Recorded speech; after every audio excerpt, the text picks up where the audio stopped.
খাদ বলতে আমরা কি বুঝি? আমাদের কাছে অনেক সময় এগুলো অনেকে জিজ্ঞেস করেন, বুঝতে চান। আমরা সবাই ছোট থেকে শুনে এসেছি খাদ, সোনায় খাদ আছে। খাদে কি আছে সেটা তো জানতে হবে।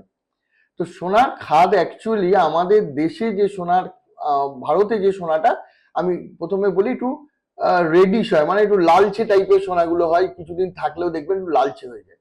এর কারণ আমাদের সোনার ম্যাক্সিমাম পোর্শন হচ্ছে সোনায়, যেটা ধরুন এখন 916 আছে, 916 এর বাইরে যে পোর্শনটা 8.4 যদি ধরি আমরা, বা ধরুন 92 থাকলে বাকি 8, সেটা কিন্তু তামা এবং রূপো থাকে।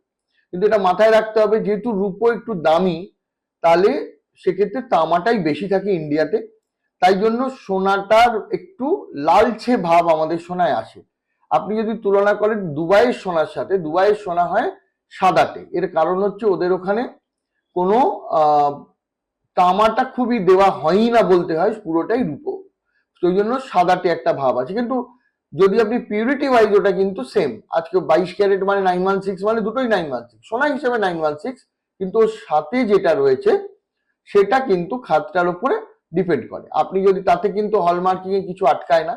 আর একটা জিনিস বলি, আমাদের ধরুন 2006-এর আগের যে 40 বছর, আমার হিসাবে ওই সোনাটা সব থেকে, আমরা মানে দেখেছি আমাদের অভিজ্ঞতা থেকে, সব থেকে খারাপ বলতে পারেন। কেন খারাপ কথাটা বললাম? কেননা ওই সোনায় আমাদের ম্যাক্সিমাম তখন হলমার্কিং ছিল না। বেশিরভাগ দোকান, বড় দোকান ছাড়া, তারা সোনার 22 ক্যারেট বলতে যেটা বোঝাতো যে 88 বা 90%, সেটা তারা দিতেন না। এই দেওয়ার জন্য তারা কি করতেন, কম সোনা দিয়ে তাতে খাদ বেশি করে দিয়ে জিঙ্ক দিয়ে পলিশ করতেন। ফলে ওই জায়গাটা অনেকটা, মানে আপনি যদি চেক করেন বা ইয়ে করেন, সেখানে দেখলে বা চকচকে দেখলে আপনার মনে হবে যে একদম 22 ক্যারেট। এটা আমাদের অনেকের ফ্যামিলিতে এটা ভুল ধারণা নিয়ে আমরা আছি যে এটা 22 ক্যারেটের সোনা। যখন আমরা চেক করতে আসছি বা বিক্রি করতে আসছি, তখন আমরা জানতে পারছি যে এটার হয়তো পিউরিটি অনেক কম।